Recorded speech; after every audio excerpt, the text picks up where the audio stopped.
this is a tool for the heart.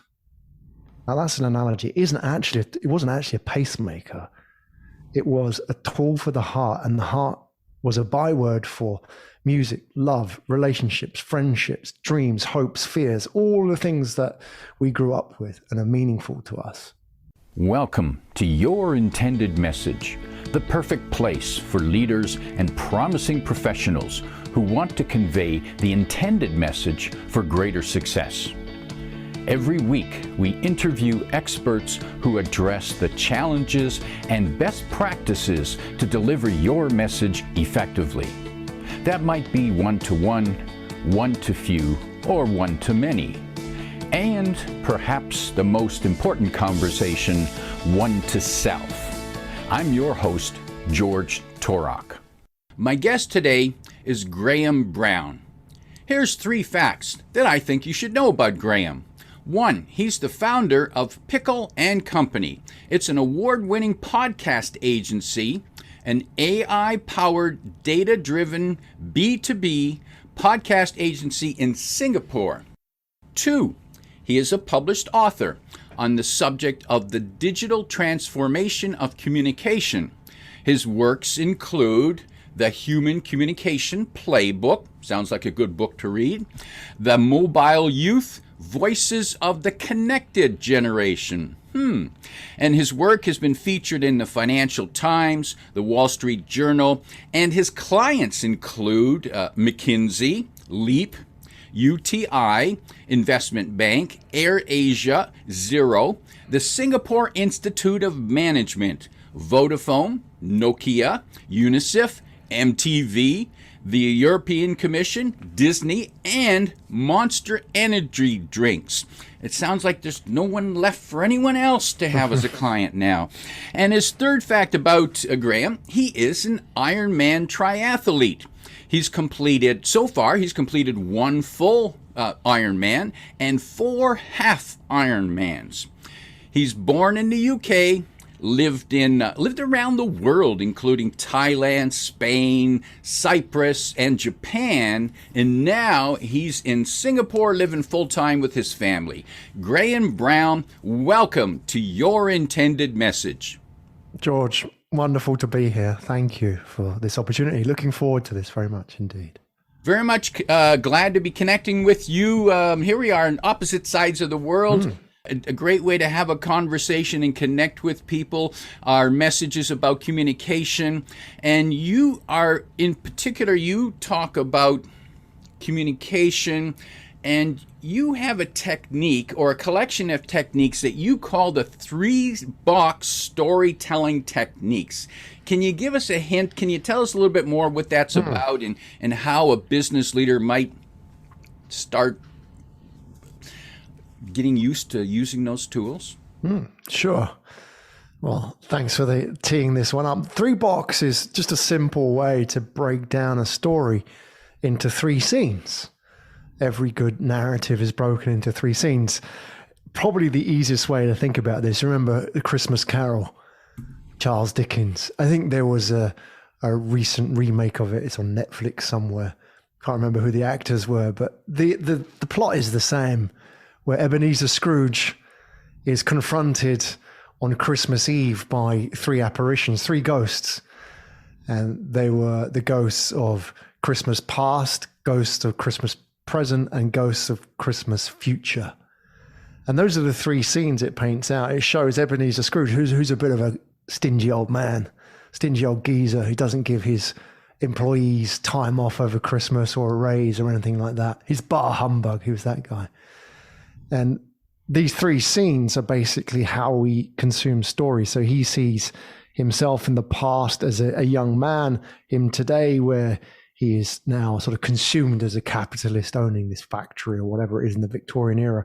And then in the future, he sees this vision of himself at a funeral, and it's a funeral nobody comes to watch, nobody comes to pay respect, and they find out it's his funeral. And upon seeing this, he goes through this transformation, and he realizes actually that he's a bad man after all, and he will repent.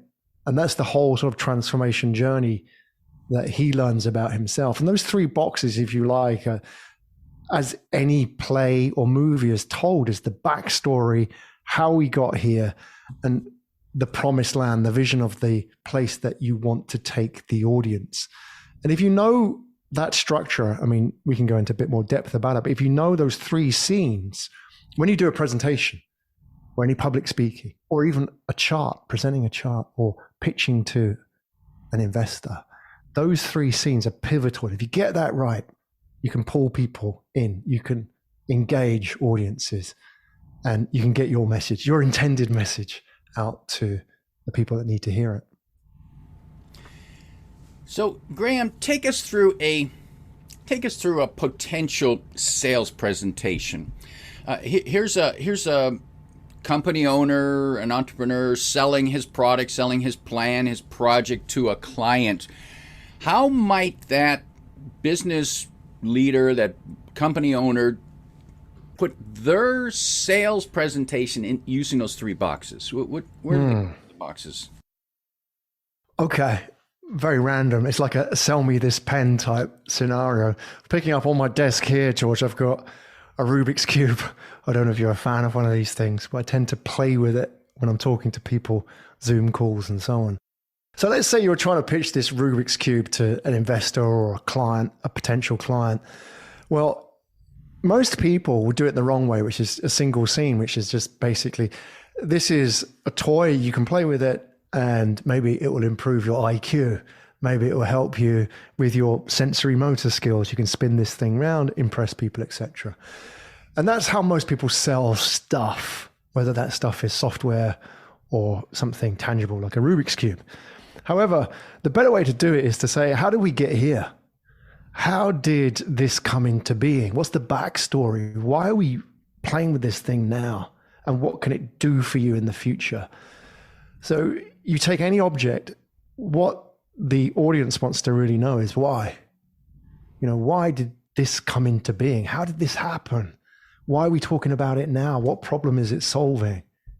And it's not a product that you have to sell. It's a solution to a problem that an audience or a listener or a potential buyer has.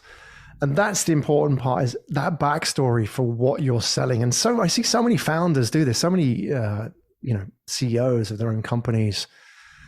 They just pitch their stuff. This is the best Rubik's Cube that's out there. Here's the best product. Here's the best SaaS platform. This is the best service. Nobody cares. What they care about is, how did you get here? How did this happen? And that makes them connect with you. Like, George, we were talking on air about Singapore. You've been here a few years ago and you're backpacking through as a young lad. That's a connection, isn't it? That we've been to the same place in the world. We've got a connection there. That's memorable. And then you have to create that backstory before you sell anything first. That commonality. How are we connected? How did this happen? Why are we in this middle scene, the present right now in this story? And then you can pitch them the promised land, which is, where do I need to take you? Where does this go? Where do we need to head together? What is the solution? How is the world a better place if you own this Rubik's Cube, for example? So that's how you can use three boxes to sell. You can use it to pitch. A great one is, for example, raising money, which is a sales process, if you think about it. How did I start this company? Why am I doing podcasting? Why, all these kind of backstory questions. And then this is where we are now. This is the problem we're solving. And then if you invest in my company, Mr. Investor, this is what we'll do together. This is what we're going to build. So those are three scenes that you could easily follow through in any kind of sales process or pitch. And interesting enough, while you're going through those three scenes, I'm also comparing it to the story of Scrooge, the three scenes that he went through, the Christmas past, Christmas present, Christmas future. And I suppose if any leader wanted to frame their story, they could simply frame it on the Christmas Carol. Yeah, why not? It's transformation, isn't it? So Ebenezer Scrooge in the Christmas Carol went through a transformation. He changed. And change is what this is all about. The change is the reason we tell stories. to get people to act, to do something differently. And change is uncomfortable. You think about every single heroic myth that's told. There's always a scene in it, George, that you probably know from Lord of the Rings or Harry Potter or whatever it is, Star Wars. There's a scene where the hero has to cross the river. And sometimes it physically is a river. And sometimes it may be manifest in some other form, but he has to cross the river. And either side of the river, on the side that he's on currently is home, which is safe. It's the world as it was. And then he has to cross the river into the unknown, which is the rocky road, where he's going to meet, thieves and people who are going to trick him, and heroes that may appear in different forms and guides and so on. That's classic narrative myths. And the point being is that we all have to make this crossing. And that's what we as salespeople or communicators have to do with the audience. We have to get them to cross. This is the reason why you're going to come out of your comfort zone and cross into the unknown. And to do that, it's going to be a challenge. And if you think about it, that's what happened in Christmas Carol. He made that transformation. He crossed. And that's what we have to do as a salesperson. I have to get you to open your wallet. That's uncomfortable. But there's an unknown here, that this may be a waste of money. It may be a trick. It may end up making you look stupid, right? So all of this is about getting people to cross that river. And that's why we see in these heroic narratives, that scene is a pivotal scene in every single movie or book that you've read, even in classical literature as well. So that's key here. And I'm wondering, the impetus to cross the river, at that point, one is facing fear, at least fear and perhaps even real danger. And so at that point, they need to overcome that fear of moving forward. And they might do that because the fear of staying where they were or going back is worse than the fear of going ahead. Or perhaps in a sales situation, it might be at that point that there's enough trust been built up, so that the fears. Does that make sense? Yeah, trust is so important to that process. That's why the commonality part, the backstory, is really important, because the fact that you were in Singapore, I was in Singapore, that may seem inconsequential, but that's actually really important, because it is a small world now. We tend to trust people who share some geographical similarity. It's difficult to do business with people in different countries, even if we can do it all by Zoom. People want to know you're there locally. It's the trust factor. So establishing trust is a key part of the backstory, the why. And if you look at sales pitches, it's all about the commonality. If you look at raising funds for a startup, the why part to the business is about trust, isn't it? It's an opportunity to sort of input your story into it as well. This is my backstory. I was working in a bank, tired of staring out the window, wondering what am I going to do with my life, took a risk, started a startup, et cetera, et cetera. People connect with those stories, and that's the trust building part. And if you think about it, George, as well, there's whole narrative structures. Steve Jobs was a master of this, that he employed these narrative structures to build trust. He used it because, they say there's only 7 plot lines in Hollywood. Well, the reason we keep seeing the same movie over and over again with different actors, different content, is because we like the plot structures. We like how it ends. We're not looking for a new structure. The point is if it ends where the hero dies, or it's not a Hollywood ending, we feel kind of a bit strange. That's why they always end like that, mostly. And that's the point, is that's the trust building part. We're familiar with these structures. And Steve Jobs would use those to sell iPhones or iPods, because he's getting you to absorb an unfamiliar future and connect it to a familiar past. And that's the power of a story. That's the anchoring of those unfamiliar fear that you talked about, outcomes with familiar, experienced past that we've had. I'm wondering, Graham, do you believe that it might be useful or helpful for business leaders when they're telling a story, when they're selling a new idea, to look for analogies with those old those old stories? Yeah, analogies are powerful, George. I call them short form stories. There are so many great analogies out there. We don't tend to think of them as stories. I'll give you an example.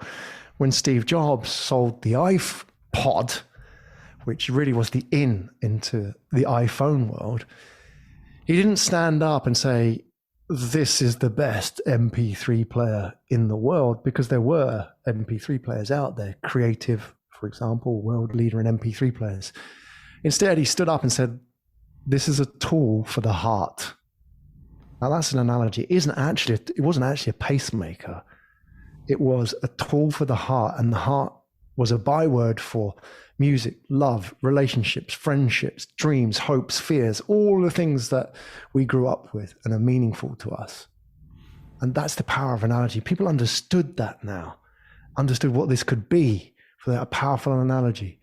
There are so many good examples out there. Another one, to show you how powerful analogies are, when the town planners introduced traffic lights, they didn't have anything to go by there wasn't any sort of established rules of the road. People didn't even drive on the left and right hand sides until much later on. That wasn't an established part of the protocol of driving. So they looked at trains, and they looked at the traffic signaling in trains, which were based on the red and green lights.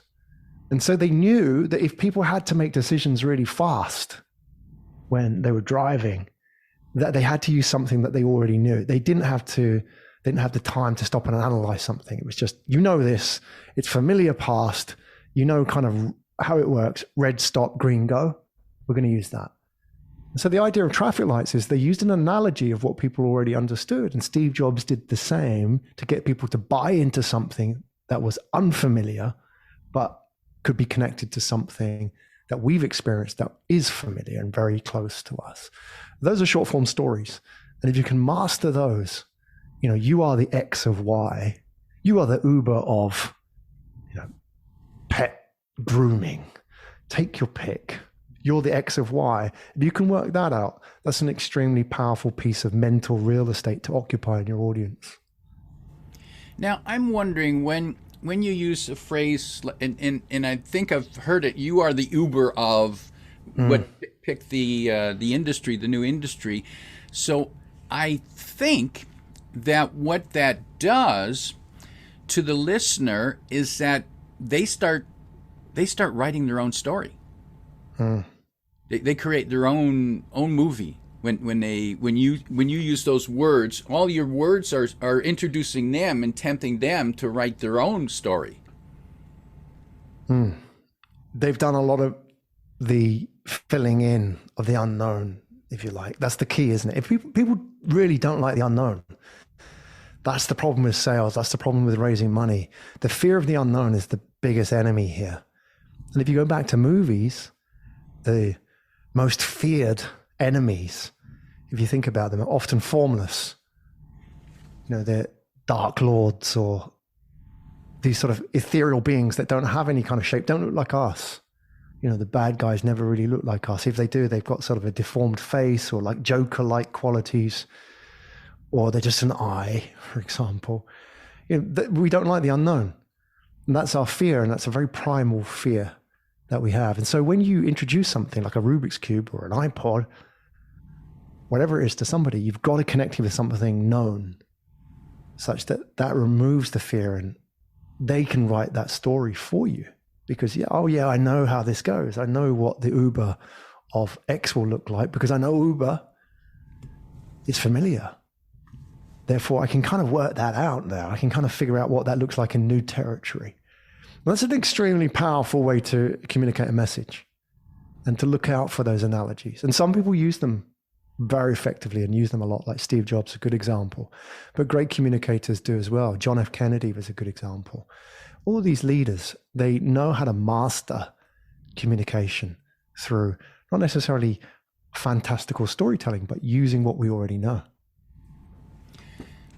So I'm hearing that if a person says, this is new technology, this is groundbreaking, well, hang on a minute. Before you start telling people how new and groundbreaking it is, you need to find out how can you find familiar territory in their mind. You've got to make that. You can't just say this is brand new. There's nothing like it. There has to be something like it. Yeah, exactly. What was the familiarity? You go back to the iPod. I don't know if you remember, George, the Zune. That was Microsoft's attempt at an iPod. And they actually marketed this thing, just as you said, this is completely new. It's an iPod killer. And that didn't work. And, it was a disaster. They spent like $200 million on marketing this thing. A complete disaster because it was unfamiliar. What was it doing? What was it like? I didn't understand it. Where did it fit in my consciousness? Whereas, the iPod was about music and relationships and love. The Zune was just, I don't know. And there you go. That goes to show that it doesn't work. And I think about the technology that we're using right now. I remember the days when the internet was called this 500 channel universe. It was going to be this 500 channel universe. If only there were only 500 channels, eh? But that's how people were introduced to the concept of the internet. Imagine having 500 channels. Wow, that would be great. Imagine that. It's gone way past that. But we had to start somewhere that we could relate to. And when I've talked to people there are people, might still be people who aren't aware of podcasts. And when we first started talking about podcasts, I explained it to people. It's like radio on the internet. Yeah. There you go. That takes a lot of the unknown away. Yeah, and people know what radio. Okay, only the difference is you can listen to it anytime. Yeah, on demand. Exactly.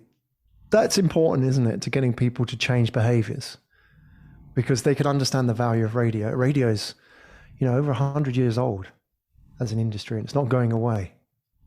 And now I can see the benefit of the internet. So let's put these two together. I kind of get that now, because if you try and explain it as something else, where it's like this audio thing and you record, I don't understand that. People won't get that, will they? But they get radio, and it's hugely popular. So that's powerful. If you can simplify it like that, George, like you did. And yeah, it isn't right every time. It's not 100% right, is it? It's not 100% right, like your 500 channel example. But that's okay. It has to be mostly right. That's enough.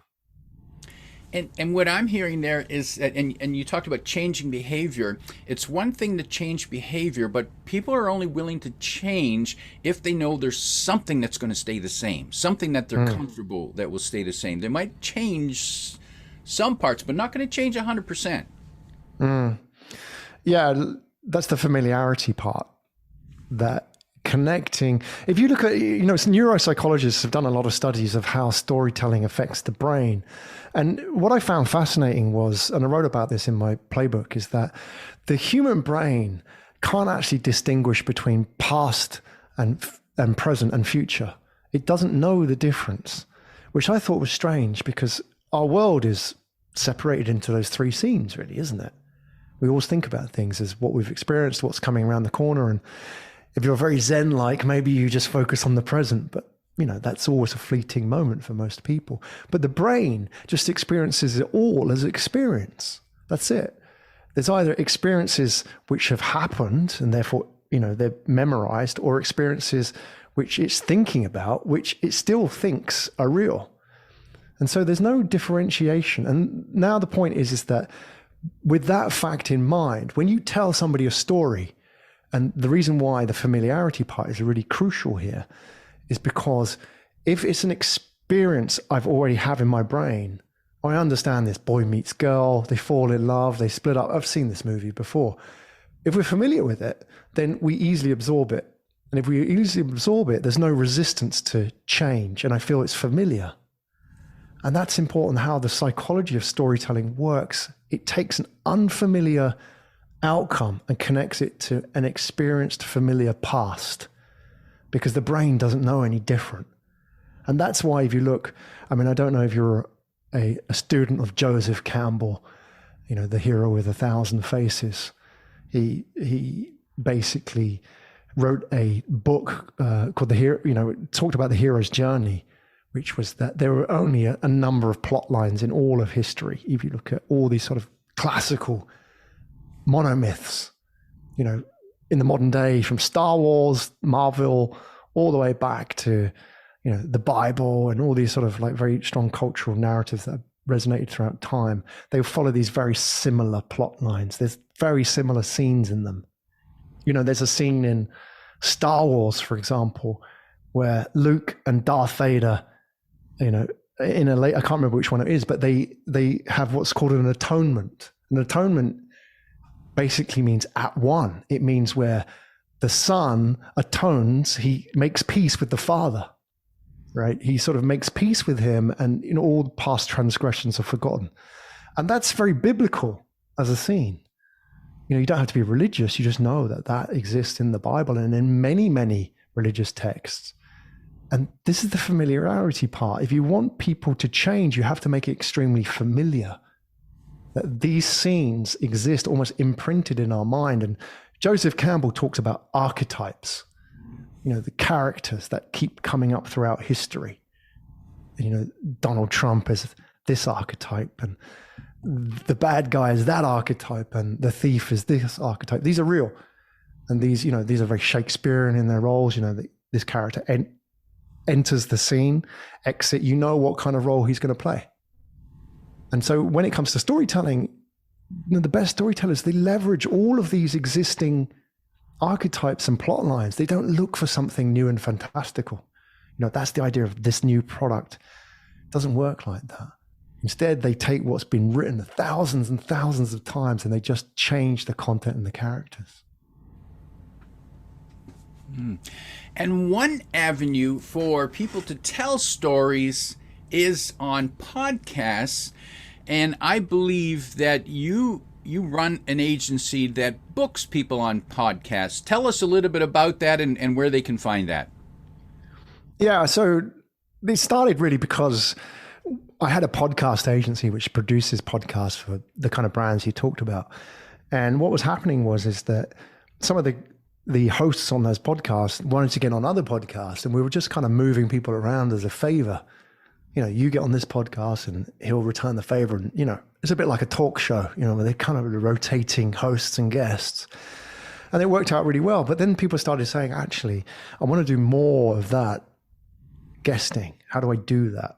And what the trouble was with it is actually, it's not hard to get booked on a podcast. It's hard, just the whole process.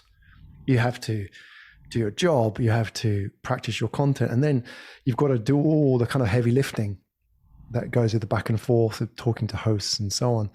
So we said that actually we could, you know, there's a growing demand for this. There's like 4 million podcasts now. There's a podcast for everything. You know, if you're interested in garden furniture, there's a podcast on that. You know, now there's podcasts out there with built audiences, like Your Intended Message, for example. You spent time curating your audience and looking after them. You know who they are. You told me about the avatar of your audience, and you know these people. You speak to them, you interact with them, you talk to them, right? So there are people out there who've grown and curated these audiences for you. And so we realized there was a growing demand for it. And then people, you know, with the numbers going to 4 million, people realized actually there was enough podcasts out there for very specific niches. So we just put these two together, and that's where we are. We created a booking agency almost through the back door.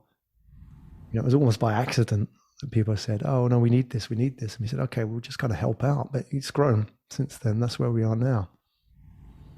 And the place to find that agency is at podcastguesting.pro, and you can find that link in the description as well. That's podcastguesting.pro, and that's how to get a hold of Graham Brown and Pikkal and Company. Graham, in wrapping up, if you could offer 1, 2, or 3 ideas to business leaders who have to make a sales presentation this week, and they've heard about telling stories, but they've been reluctant to. Maybe they're thinking, well, I'm not a good storyteller, and you know, my clients are different. They just want the facts. If you could give them 1, 2, or 3 ideas to help get them cross their river to make more effective use of stories, what might that be? Okay. Right. I would say probably at the top of the advice that I would give them is Maya Angelou, the civil rights activist and author. She said that people will always forget what you said, but they'll always remember how you made them feel. And it's so important when you make a presentation that you've got to make them feel something. And whatever that something is, it's the lasting impression that they'll have of you. They'll forget all your facts. Forget the facts. Forget the bullet points. Use the emotion. There's got to be emotion in your presentation. And it doesn't have to be operatic. It can just be simple. You could talk about family. You could talk about, fear. You could talk about frustration. You could talk about vulnerability. You can talk about hope in different ways. People will remember that. You can make them laugh. You can make them worried. That's what they remember. Whatever it is that you want them to feel, you can make them feel that, but that is what they'll remember your presentation for. Every single fact that you give them will be forgotten in time, but those emotions will last. So that's the first point. Always focus on the feeling that you're going to leave behind. The second point is that use the power of the backstory.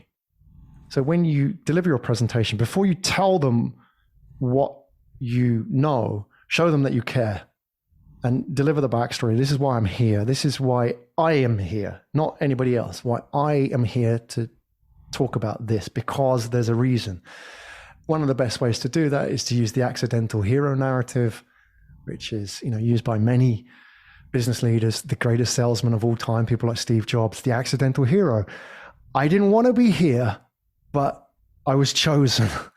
It's like, well, look, all these guys had an attempt at making a phone and it was awful. So Apple was forced to make a phone and here we are. That was the accidental hero narrative.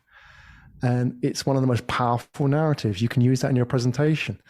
You're not here just to sell. You're here because you're pulled into this thing. So that's the second one. And third one, I would say to everybody, it's an ongoing process. Get on podcasts, practice your content, practice your material. The presentation you're going to do next week is just one of many. No comedian was ever born funny. Remember that they spent hundreds, thousands of hours practicing, bombing, dying in front of audiences. They've pitched to 3, 4, 5 people in the front row who may be drunk in the dive bar. That's how comedians become really, really good. They practice their material. Consider everything as a scene or material. And you try a pitch, you talk about a story, a scene, doesn't work. It bombs. Okay, we won't do that. Or we'll do it differently next time. See everything as these building blocks, these bricks of your presentation and your story, and keep practicing, refining each and every single skit within your story and presentation. Because the more you practice that, the more you get out into the moment of truth, get validation and feedback on your story, the better you become. And then it becomes effortless. People say, oh, yeah, but this guy, he's really confident. He's a really good storyteller. I'll tell you that it's the other way around. He's really confident because he's a good storyteller, not he's confident, therefore he is a good storyteller.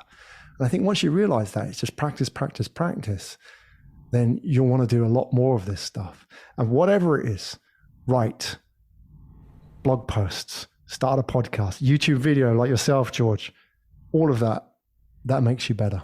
But you've got to do it in front of an audience. My guest today is Graham Brown, reminding you when you hear the word or the advice to tell stories, your first impression is to say, Bah Humbug, well, you're going to have a visit from 3 ghosts. If you like what you heard, remember to like, comment, and share this podcast. Come back every week for more practical insights to help you deliver your intended message. I'm your host, George Torok.